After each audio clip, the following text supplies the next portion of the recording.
My guest today is Sue Murray, CEO of the National Breast Cancer Foundation, Australia's leading community-funded organisation dedicated to research into the prevention and cure of breast cancer. Thanks for joining us, Sue. Pleasure. Now, for over 10 years, you've been with the organisation and driven the increase in awareness for the projects and the work that you do. Tell me a little bit about how you've driven that change, because I remember 10 years ago, I knew of the organisation, but now it seems that consumer awareness is heightened. Very high.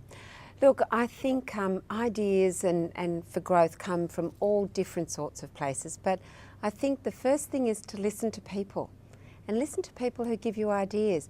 We have an amazing creative world out there and you just never know where an idea is going to pop up from.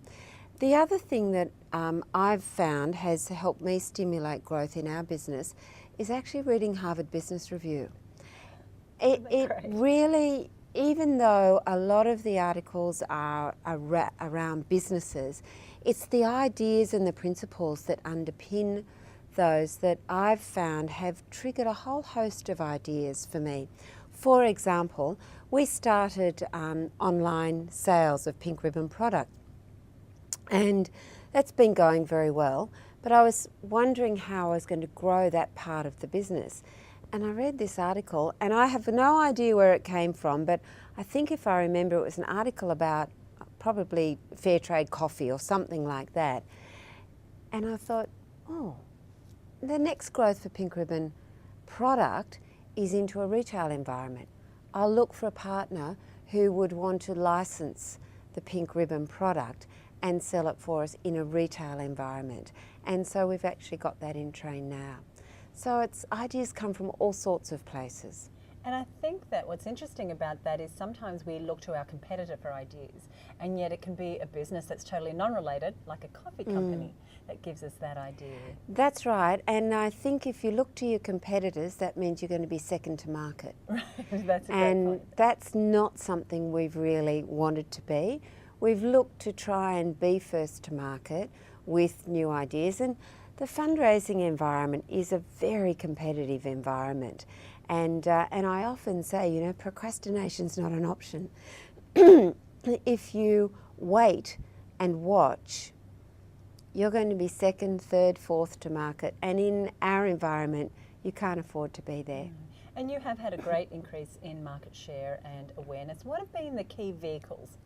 Look, really it's been about taking that pink ribbon and providing it in different ways that different market segments might be attracted to. So we've wanted to give Australians, all Australians, an opportunity to contribute to fundraising through the pink ribbon. So the little ribbons, now when you mentioned at the start 10 years ago you didn't know that much about the Breast Cancer Foundation. Well, I was really worried that that little pink ribbon may well be old hat because we had the red ribbon followed by the pink ribbon, then blue, green, yellow, white, goodness knows what else. And I thought the public might tire of that. So we started to look at different ways we could take that same symbol but move it into different markets. Do you know that Australia has the highest per capita consumption of magazine reading in the world? No. Well, we do. And so what did we do? Produce Pink Ribbon magazine. And Pink Ribbon magazine then appealed to a certain segment of the marketplace. We have global illumination events. They are corporate, so they appeal to the corporate environment. We have Pink Ribbon breakfasts. They're out in the community, at work, at home, at play. You can do it as small or as large as you want. So it's really identifying, you know, what our core product is, which is the pink ribbon, and taking it through a corporate program, a licensing program in retail, the campaigns with the global illumination, the Pink Ribbon magazine, Pink Ribbon sales, Pink Ribbon breakfast, and of course then encouraging individuals to give through donation. And I think for us, part of the growth opportunity, sadly, is the high prevalence of disease. So we have a very large market to attract to breast cancer fundraising. Now, partnerships have been a big part of your strategy, and you've obviously done a very good job of it. What makes a good partnership? Well, I think synergy in business strategy. If you look at someone like David Jones and the National Breast Cancer Foundation, our role in funding research is saving the lives of women and families across Australia. So David Jones' primary target audience or customer is women of Australia, women and families of Australia. So there's great synergy between the business strategy that David Jones would want to be delivering and how we can contribute to that. But I think there's some research around that says there are 4 key drivers around partnerships or business investment in the community sector. The first one is building trust in the communities in which you operate. The second one is enhancing a business's reputation. The third one is sustaining business sustainability. And the fourth one is attracting and retaining talented staff. So all those things really, for any business, can be met by a community relationship. But when you delve deeper into what is the business doing, who does the business want to attract, that's when you create that greater synergy between the community and the corporate sector. And while the community in your instance is the community for even a small business, their customers, I think those principles would apply equally. Exactly, exactly. As a career woman and someone who's been very successful in your role, what advice would you give other women? Seize the opportunity. Do not let an opportunity pass you by. You know, time waits for no one. And if you have an idea or you have a passion or you want to drive a business, then take that opportunity and run with it. I think lifelong learning is incredibly important, and that can be formally through university and training qualifications, but it can also be informally through the networks, through mentoring.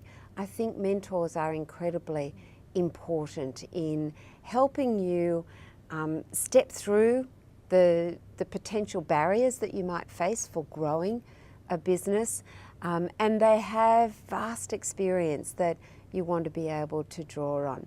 And I think the other thing is really to be true to oneself. You know, if you're going to lead an organisation, you have to draw on your experiences, you have to draw on your knowledge, but you have to do so in a way that reflects the person you are, because that means your sincerity, your integrity, your beliefs are all underpinning the business in which you're operating. And I imagine if you're working in that space, then you're fulfilled and there's no dragging yourself to do what you do each day. I think if you're leading a business that in which you feel very engaged, whether it's a for-profit or a not-for-profit, I think that sense of engagement, that sense of accomplishment, that sense of passion and drive can be there for anyone. My passion and drive is about saving the world. Just a small project, part-time really. So, you know, yes, of course, it's very motivating for me to be able to get up and go to work every day knowing that the National Breast Cancer Foundation and the research that we're funding is really contributing to saving the lives of women, not only in Australia but really around the world. Australia contributes to the world bank of knowledge about breast cancer. And what can we as individuals do to support the work Well, of the foundation? Always go out and buy a pink ribbon. Okay. And but you know, think about being a partner with the National Breast Cancer Foundation. What is your business doing? Do you see a synergy between our primary markets and your primary markets? If so, then contact us and think about being a partner. But right now, host a pink ribbon breakfast. It's great. You know, it's as easy as gathering you and me having a cup of coffee down at a local cafe, or gathering the whole workplace together, having a bit of fun, making a donation, knowing that you're contributing to breast cancer research. Thank you so much for joining us. It's my pleasure.